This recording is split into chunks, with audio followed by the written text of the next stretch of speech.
Conservative media done right. You're listening to the SHR Media Network. I'm Corey Evan. Coming up in the Weekender. Turmoil in the Asia-Pacific region has definitely registered on the SHR Richter scale. I have updates on migrant boats and earthquakes there. The Boston bomber better be sure to say his prayers. He's getting the chair. An anti-abortion bill going through Congress is in itself a small victory in our continuing battle against global socialism. There's something very phony going on in Crime and Pinheads. Get it? Phony? Well, I thought it was funny. Simon Cowell gets a foothold in Latino TV in our Game Show News Minute. And today we talk about knockoffs. Ladies and gentlemen, be assured I'm giving you real. I don't give you no fake. The Weekender starts now. Making sense of the week's news and the most of your weekend. From Southern California, this is the SHR Weekender with Corey Evan. I thank you for tuning in, ladies and gentlemen, on this Saturday, May 16th, 2015. I'm Corey Evan, and it's been a blustery week across the nation, but hopefully in the coming weeks we will see much better weather as summer approaches. Now, shall we begin? A boat carrying around 400 migrants that the Thai Navy has towed out to sea is heading toward Indonesia, a Thai government radio station reported on Friday. This according to CNBC. Indonesia's Navy prevented a boat with hundreds of migrants on board from entering its waters, an Indonesian military spokesman said later on Friday. It was unclear if the boat rejected by the Indonesians was the same vessel towed out to sea by the Thai Navy. Thousands of migrants adrift on similar boats in Southeast Asian seas have nowhere to go as governments seek to prevent them from landing, despite a request by the United Nudists to rescue them. The UN has warned that the situation could develop into a massive humanitarian disaster. The wooden boat towed back out to sea by the Thai Navy was found on Thursday near the southern Thai island of Koh Lipe in the Andaman Sea with hundreds of migrants packed on the deck, including children. Thai authorities fixed the boat's engine and supplied those on board with food, water, and medicine before towing it back out to sea in the early hours of Friday morning, said Lieutenant Commander Veerapong Nakprasit, a naval officer based on Koh Lipe. Quote, those on the boat did not want to come to Thailand, so we gave them food, medicine, fuel, and water, Veerapong told Reuters. Veerapong said that the boat was without a captain, but that some of those on board had been trained by local Thai fishermen to navigate. So at least that's good. They have someone on board who at least knows how to steer the thing. But how long will they last? Stay with us here at SHR Media. We will keep an eye on this developing story, and we'll bring you the latest as it becomes available. Next up from the Washington Post, Marine Captain Chris Norgren was an accomplished pilot, but he had spent most of his time in Nepal building tents for those left homeless after April's devastating earthquake, according to his father. But after a major aftershock Tuesday, he found himself in the air again. Just moments after the 7.3 magnitude jolt hit, Norgren, a Wichita native, piloted a UH-1Y Venom Huey helicopter on a relief mission through the northeastern part of Nepal along with 5 other Marines and 2 Nepali Army soldiers. Later that afternoon, air traffic controllers lost contact with the chopper, triggering a wide-ranging 3-day search involving U.S. troops and their Nepali Army counterparts who scoured the mountainous region by helicopter, on foot, and in boats. On Friday, U.S. military officials said the wreckage of the helicopter had been found in an area of dense forest and exceptionally rugged terrain, about 8 miles from the town of Charakat, where Tuesday's relief mission had originated. A 5-member U.S. unit reached the Himalayan site a few hours after the debris was spotted by the crew of a Nepali Army helicopter. Locals had pointed the Nepali crew to the wreck site. Lakshmi Prasad Dakal, a spokesman for Nepal's Ministry of Home Affairs, said that 6 bodies had been found so far at the crash site. At a news conference in Nepal, U.S. Marine Lieutenant General John Whistler said that the cause of the accident was not known and there was no initial sign of survivors. The U.S. military has not released the names of the troops on board the aircraft, but Norgren's father, Ron Norgren of Wichita, said in a telephone interview that officials had visited him and his wife Tuesday to inform them that their son was missing, and then again Friday to let them know that the helicopter wreckage had been found. And of course, this crash is a reminder of the dangerous conditions that rescuers face as they seek to help those affected by the 2 earthquakes now in Nepal, which we will keep an eye on. And the pursuit of criminal justice has paid off. A jury of 7 women and 5 men sentenced Boston Marathon bomber Dzhokhar Tsarnaev to death by execution, closing one of the most painful chapters in Boston's history. Tsarnaev looked straight ahead, showing no emotion, according to USA Today, as the sentence was read. Jurors wiped away tears as the judge thanked them for their service, and as I thank you for your service, jurors. The judgment comes from the same jury who found Tsarnaev guilty on all 30 counts related to the April 15, 2013 attacks and the 4-day manhunt.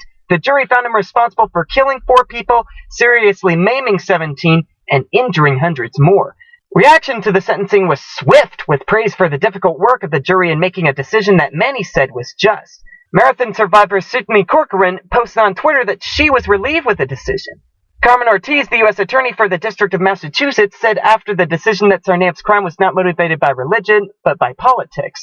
She said the gravity of the crime, the murder of a child, a police officer, and 2 young women, merited the death penalty, and she is quoted as saying, "This was an act of terror." Indeed. His 4 defense attorneys left the courthouse through a back door. They walked away quickly together, ignoring questions from reporters. Tsarnaev will next face a sentencing hearing to officially sentence him. No date has been set yet. After he is formally sentenced, the Federal Bureau of Prisons will decide where he will be incarcerated until the execution date, or if he appeals the sentencing. Next up, the Amtrak train that crashed Tuesday sped up from 70 miles an hour to more than 100 in less than a minute before derailing, the NTSB said Thursday. There was no explanation for that acceleration, the NTSB said, but the train's engineer has agreed to be interviewed by federal investigators. As the investigation continued, a cadaver sniffing dog found an 8th victim beneath the twisted wreckage. Investigators Thursday worked to piece together the train's final seconds, particularly why it hurtled into a curved section of track at 102 miles an hour, more than twice the posted maximum speed for the bend.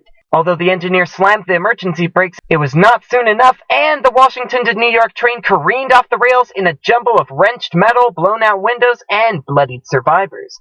NTSB member Robert Somwalt said the train's forward-looking camera revealed that it was traveling at 70 miles an hour just 65 seconds before the derailment. 12 seconds later, it bumped up to 80, and then 12 seconds after that, up to 90, and 16 seconds later, to 100. Somwalt said that a few seconds into the turn, quote, "We could see the train tilting approximately 10 degrees to the right," and then the recording went blank.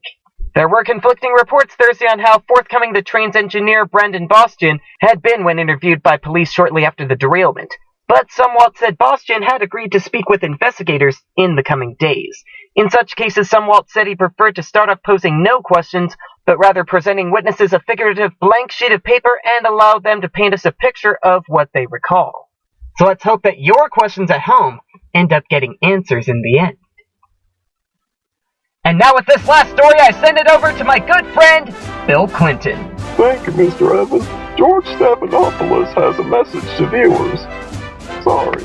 One day after the news broke that the face of ABC News contributed $75,000 to my foundation, he spent approximately 30 seconds on Good Morning Asinine Friday to publicly apologize. Stephanopoulos first apologized Thursday in a statement after it was revealed he gave $25,000 in 2012, 2013, and 2014 to the foundation, donations he failed to mention while interviewing Peter Schweizer, the conservative author of Clinton Cash, a book that explores possible connections between donations to my family and the charitable foundation and work my wife Hillary did as Secretary of State. Schweizer isn't letting it drop in spite of the apology. The anchor who served as White House communications director for me voluntarily removed himself as the moderator of a February GOP presidential debate set to air on ABC. The network stood by its man despite the disclosure, and I stand by him every step of the way despite anything Mr. Evans might have to say about him.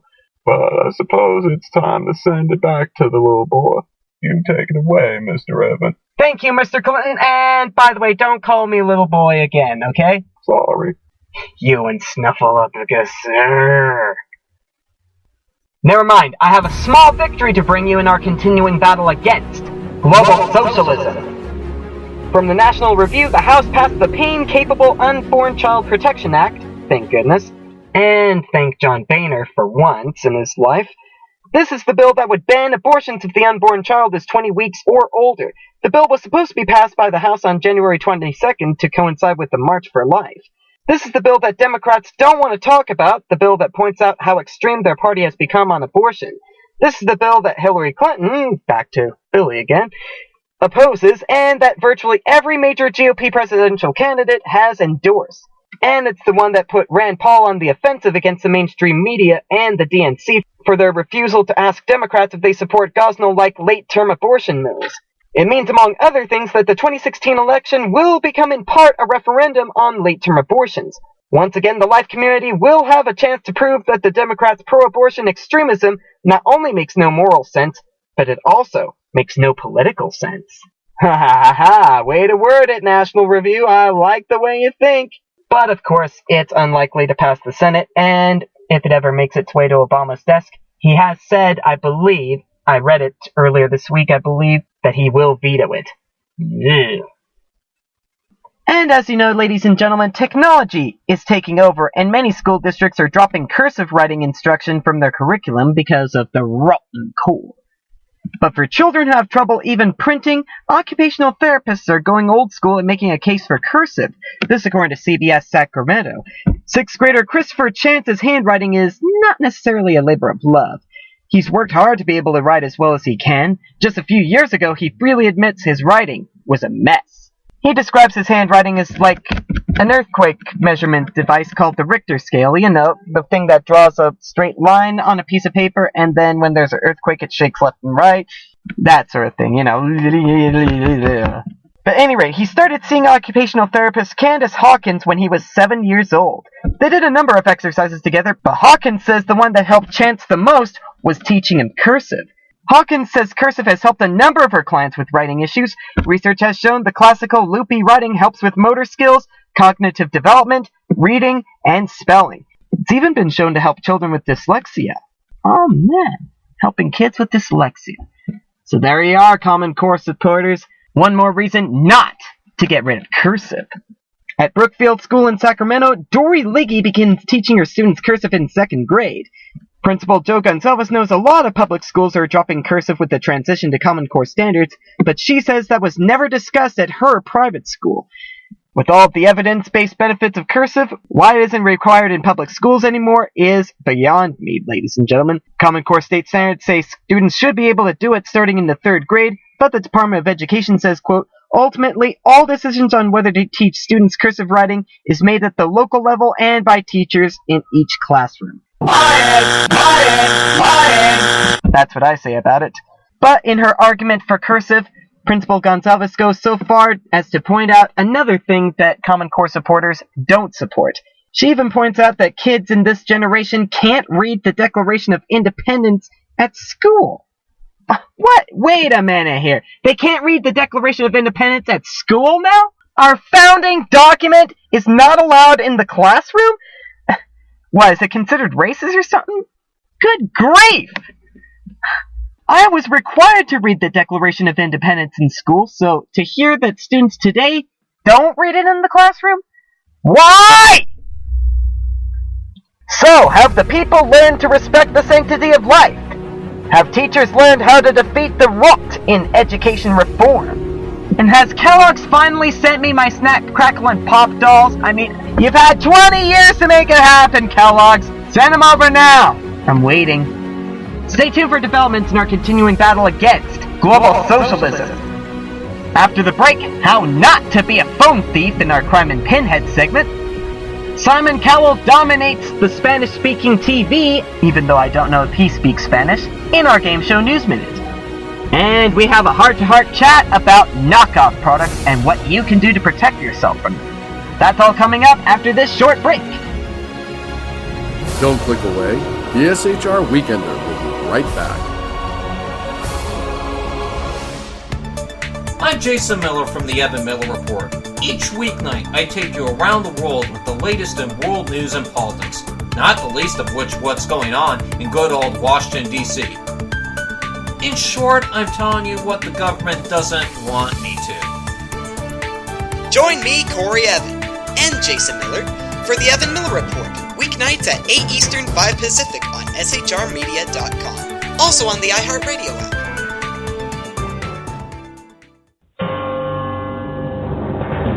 Hello, I'm Paul, a student at Hillsdale College. Here is my professor, Dr. Larry Arnn, on the separation of church and state. America's founders believed in the separation of church and state, in that the country was not to have an official religion or an official sect.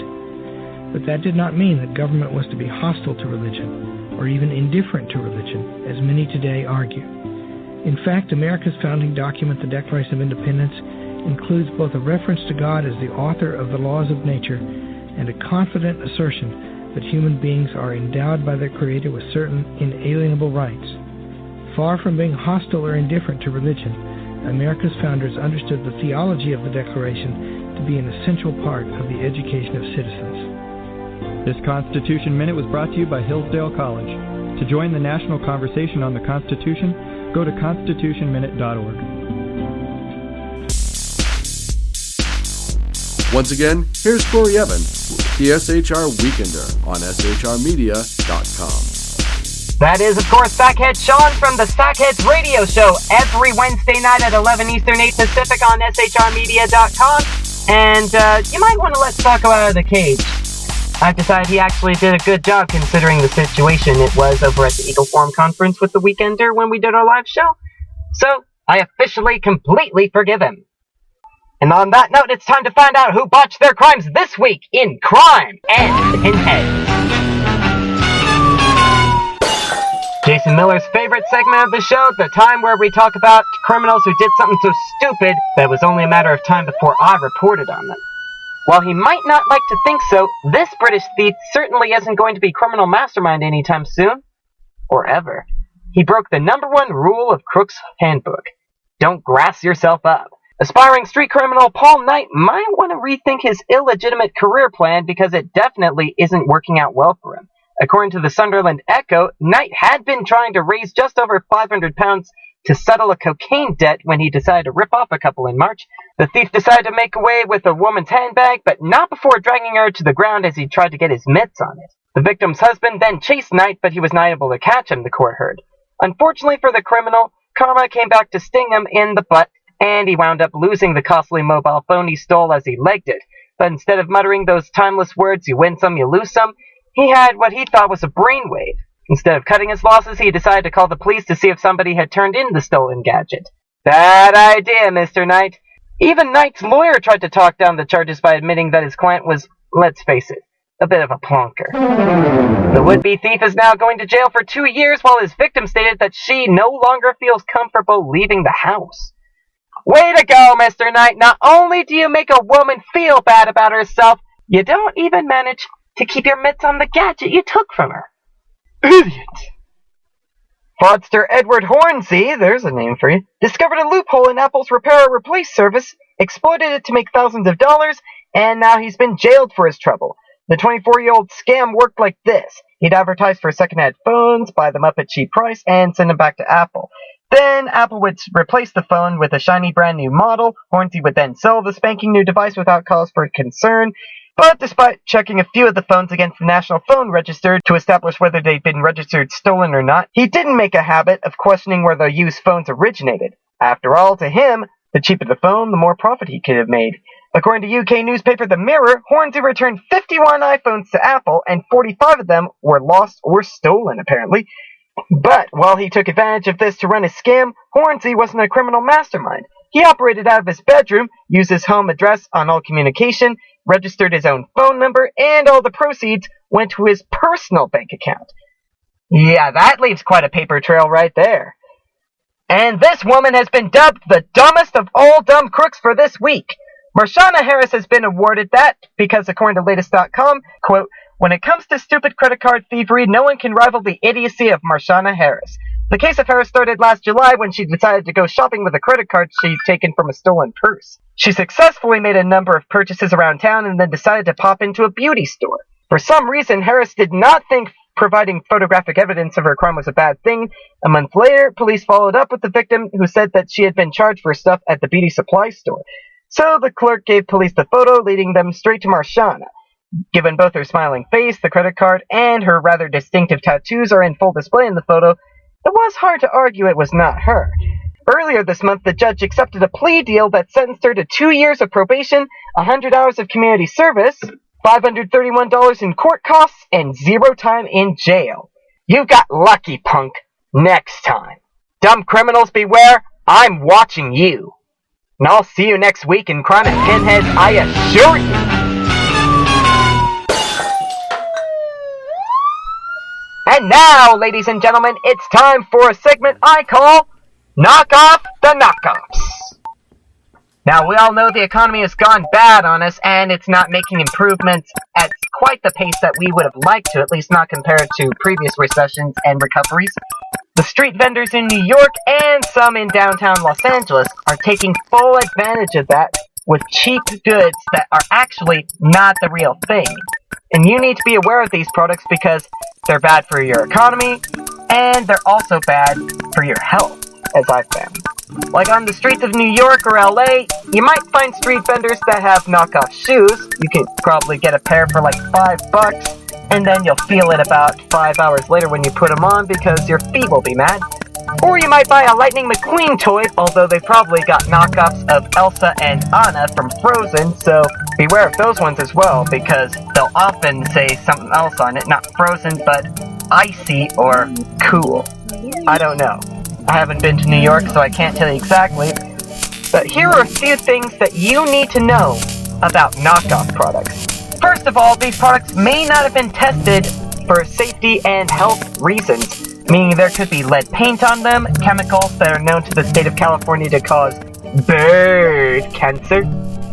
Or in the case of some of those toys, if they've got batteries in them, the batteries could explode.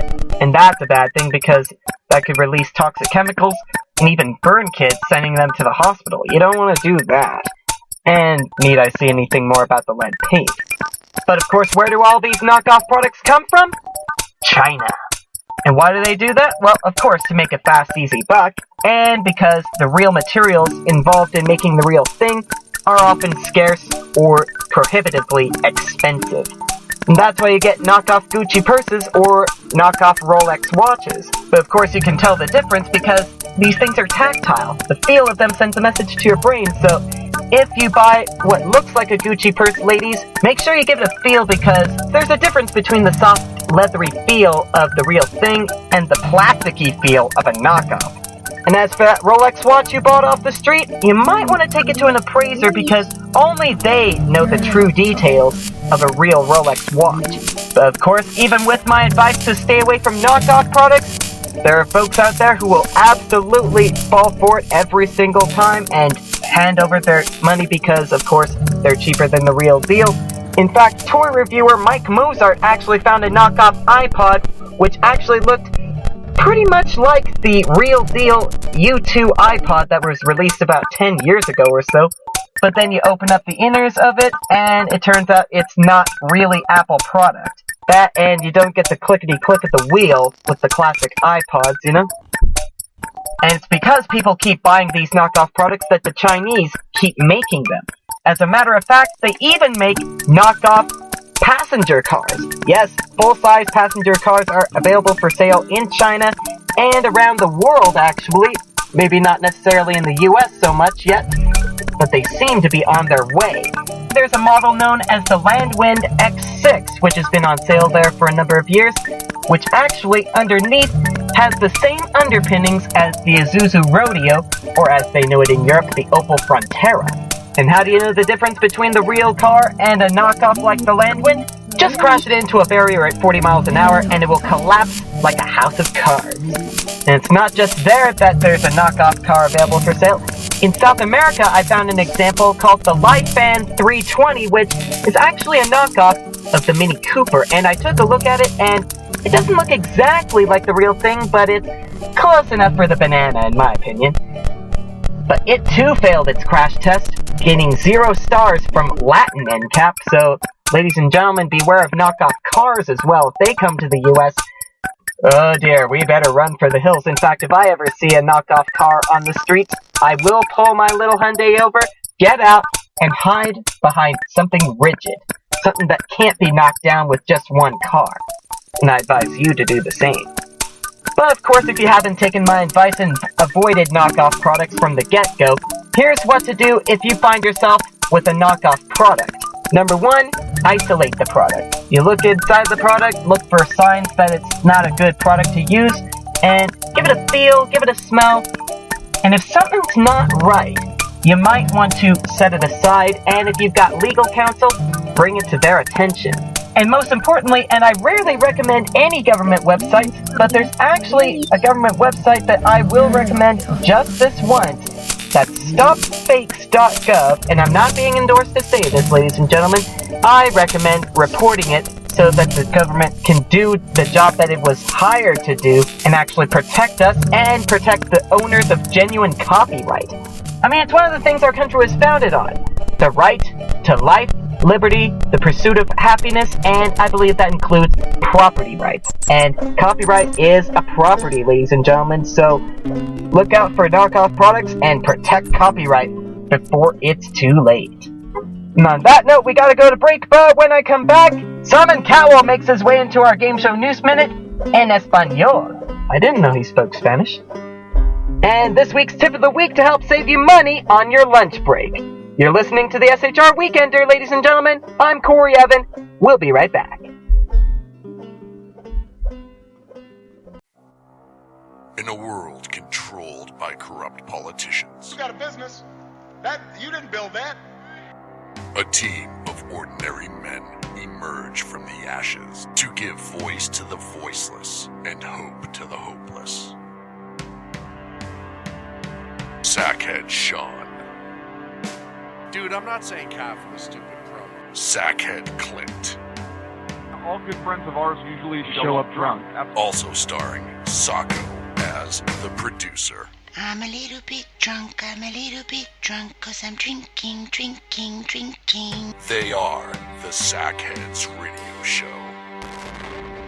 Every Wednesday at 8 p.m. Pacific on SHRmedia.com.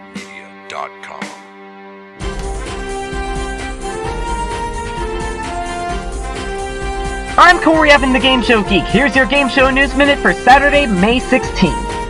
Univision, the leading media company serving Hispanic America, has renewed La Banda for its second season, created by Simon Cowell. La Banda 2 will search the U.S. and Puerto Rico. Representing Mexico, Central America, South America, the Caribbean, and Puerto Rico, female contestants will compete for their place in La Banda 2 on the Univision network in 2016.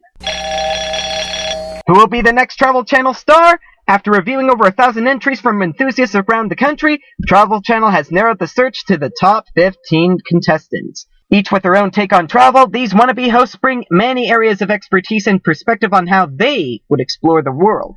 The winner of 2015's Travel Channel star will host their own 5-part series on TravelChannel.com and be named in a 1-hour special hosted by Bert Kreischer on Travel Channel later this year. And GSN is playing against Cablevision. At least they have been since 2011. The FCC is examining whether Cablevision's repositioning of GSN from a wide tier to a premium sports tier amounted to a program carriage discrimination in violation of Section 616 of the Communications Act of 1934. They say that Cablevision allegedly had an ulterior motive in doing this because it wanted to benefit its own affiliated WeTV and Wedding Central networks. But whatever the FCC decides, I will bring it to you in a future Game Show News Minute. Until then, I'm Corey Evan. Have a great day. But never mind, this week's tip of the week is for you working class citizens, male and female. It's all about lunches. And of course, my simple tips of the week continue with this simple tip of the week. Just pack one more lunch per week if you don't already. Yes, that's right, just by packing one more lunch each week. That's easily between $5 and $10, if not more, back in your pocket. Whether you go to fast food or that fancy place across the street, or something that's right in between that the kids are welcome at, it all costs money. So by packing one more lunch a week, you're saving yourself that much money, and you could put it towards the family get-together later in the week. And besides, when you pack your own lunch, ladies and gentlemen, you're benefiting your own health.